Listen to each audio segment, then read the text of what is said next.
Hello అండి, నేను మీ లక్ష్మి. మీరు చూస్తున్నారు లక్ష్మి వ్లాగ్స్. ఈ రోజు మనం అయితే ఒక అద్భుతమైనటువంటి దేవాలయానికి వచ్చాము. ఆ దేవాలయం పేరు వచ్చేసి బుగ్గమల్లేశ్వర స్వామి. ఆ స్వామి గురించి విశిష్టత అండ్ ఆయన ప్రతిరూపం ఎలా ఉంది మనం ఈరోజు చూడబోతున్నాము. దీని గురించి నేను మీకు చెప్పబోతున్నాను, చూపించబోతున్నాను. మండలం పిడుగురాళ్ల పక్కన మోర్జింపాడు అనే అటువంటి గ్రామంలో ఉందండి. ఇది ఊరికి దగ్గరగానే ఉంటుంది, కానీ అడవిలో ఉంటుందండి.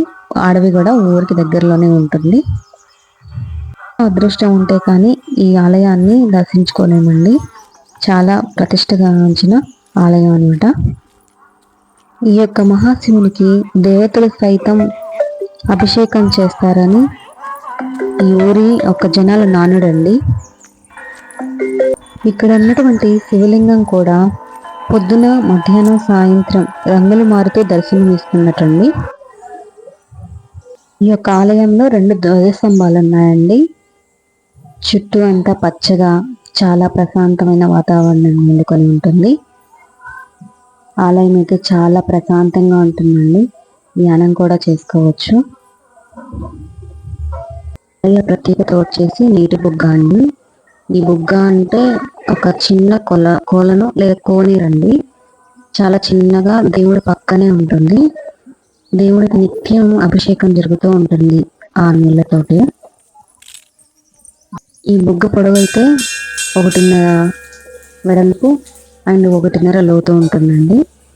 కానీ మనం ఎంతైతే నీళ్లు తీస్తామో అంత నీళ్లు అప్పటికప్పుడే పైకి వచ్చేస్తాయండి.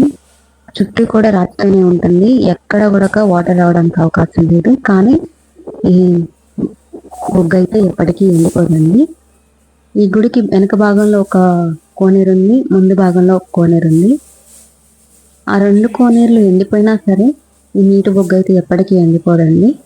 ఇది ఇక్కడ చాలా ప్రత్యేకత. ఈ విషయాలన్నీ నిజమాబద్ధమా అని చాలా మంది ప్రయత్నం చేశారండి తెలుసుకోవడం కోసం. కానీ ఈ బుగ్గమల్లేశ్వర స్వామి వరంగా భావించి ఆ జలాన్ని అయితే స్వీకరిస్తూ ఉంటారు. అదృష్టం అయితే ఈరోజు మాకు కూడా కలిగిందండి. ఈరోజు అయితే మేము ఎర్లీ మార్నింగ్ ఈ స్వామివారిని దర్శించుకోవడం కోసం, అభిషేకం చేయడం కోసం వచ్చేసాము. అభిషేకం అయితే చాలా బాగా జరిగింది. పూజ కూడా అంతా బాగా జరిగింది అండ్ చాలా ప్రశాంతంగా హ్యాపీగా అనిపించిందండి.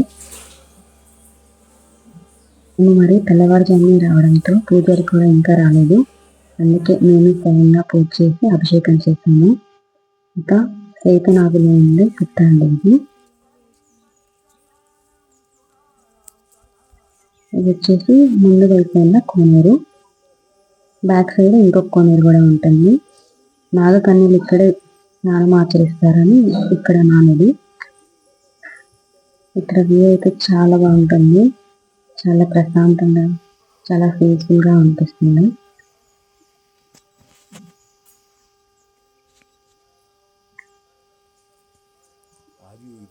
ఇది కృష్ణా నది అండి, దగ్గరలోనే ఉంటుంది.